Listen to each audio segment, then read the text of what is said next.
Boy Abunda Talk channel. If you're not subscribed yet, you can subscribe. I'm doing her first full interview, Rabiya Mateo's first full interview live. She will be in LA. I will be in Manila. Okay? Ayan. That's Andrei and a friend. I heard the same thing. There were rumors about them being together and stuff like that. But also, because I am kind of like a public figure now, I don't want to think and like make my own assumptions anymore. Because sometimes nadadala yung mga fans, mga ganun. So I'd rather just wait for the facts. Nabuo din kasi ang balitang ito, mga kakumo, dahil at the same time, habang nakikita ang mga posts na ito, ay tinake down ni Neil Salvacion, ang boyfriend ni Rabiya Mateo, ang mga photos nila together sa IG account niya. Kaya mas lalong uminit yung balita na di umano'y sila yung naghiwalay. Ako, my personal take is, hindi po ito totoo. My take again is, I don't believe this. Nagkataon lamang that Rabiya, of course, the head of the Miss Universe Philippines, I see Jonas Gafford, na kaibigan natin, who is the manager of Andrei Brulette. Kaya hindi ako nagtataka. I think that's in Rodeo Drive, kung hindi ako nagkakamali. In LA. So, hindi ako nagtataka kung bakit may mga litrato sila na magkasama. But I don't think they are a couple. I don't think Rabiya and Neil have separated because there was another post ni Neil doon sa kanyang IG account na parang nag-comment naman si Rabiya na pumapayat na and then siniguelas lang daw kinakain ni Neil. So they're still in touch, communicating. What is possible? Siguro, why would anybody take down photos, Gail, on IG, for example? What can be the reasons? I mean, from a superficial perspective, it could be just for the aesthetic of the feed on Instagram. Pwede. Sometimes maybe they just don't want it there, or maybe they're just archiving it for now. Maaari, one of those reasons. And also, hindi naman natin itinatatwa, magpakatotoo na tayo, na kadalasan ay pag halimbawa nagkagalit o kaya naghiwalay. But I don't think there's anything to that because they are talking, they're communicating. And sabi nga ni Rabiya, and I quote, "I am not available." End of quote. So malalaman natin ang buong kwento bukas siguro. Pag during my interview, malalaman natin. That should be one of the questions that we should be able to ask because that's the elephant in the room. Everybody's talking about it. Samantala, si Maymay Entrata naman, Gail, sabi niya, "My heart is happy." Do you know Maymay? Yes, of course. I'm a big fan. Alam mo nung nag-uumpisa yan, out of PBB, I always told her, every time she'd come to my show, sinasabi ko sa kanya, alam mo, May, ang dating mo sa akin para kang high fashion model. That's Edward and May. Totoo.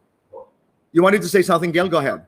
Oh, no, because like just her frame in general, she's very thin, and her face, although it looks very innocent, you know that she's capable of using a fierce look. That's true. That's why she looks like a high fashion model to me. At napakabait, napakabuti.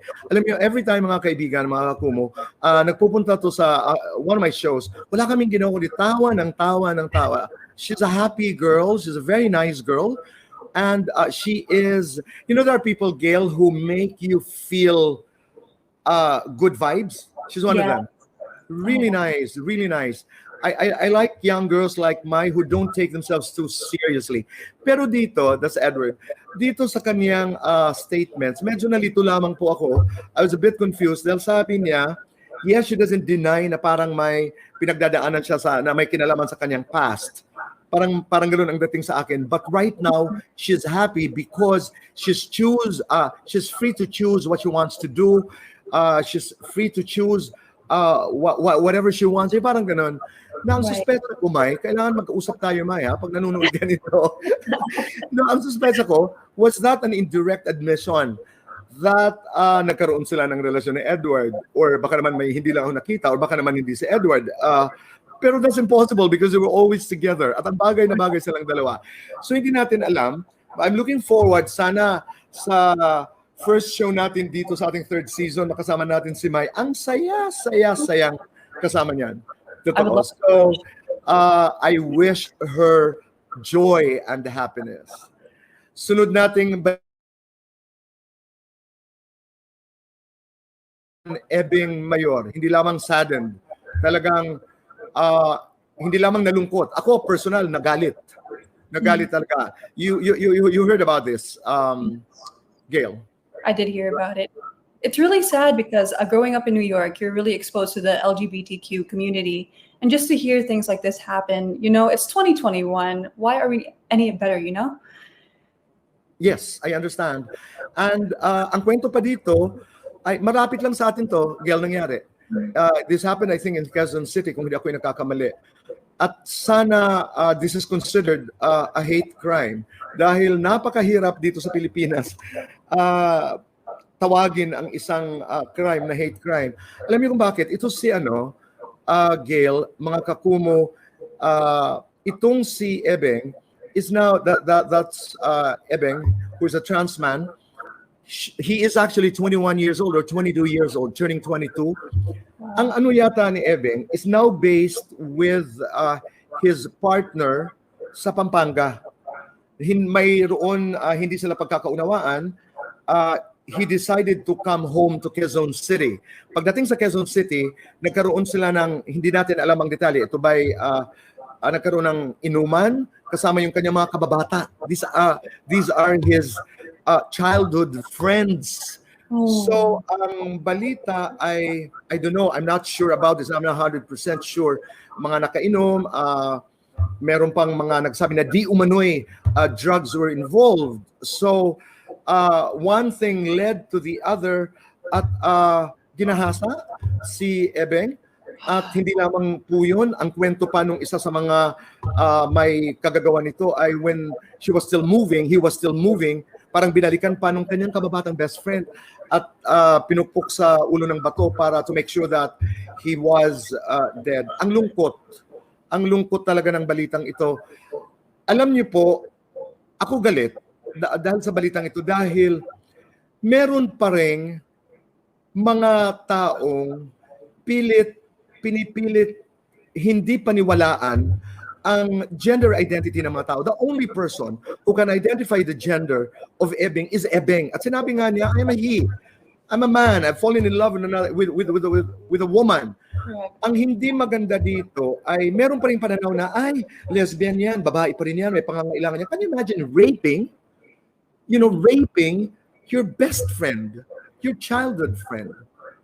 Ako'y nananawagan, I really condemn this murder. Nahuli na, Gail, at sana'y mabigyan ng hustisya ang pagkamatay ni Ebeng Mayor.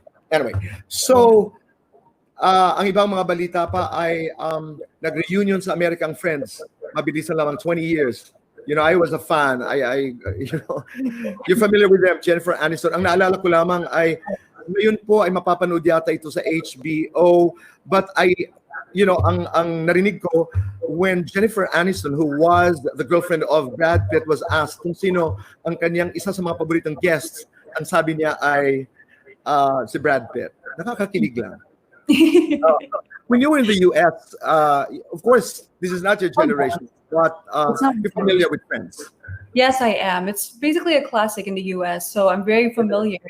And one of my favorite characters is honestly si Chandler. Tito Boy, do you have a favorite character ba? I also like Chandler. Chandler. Kasi grabe yung happiness niya, tapos yung yung humor niya. Nakakaaliw. Infectious. That's right.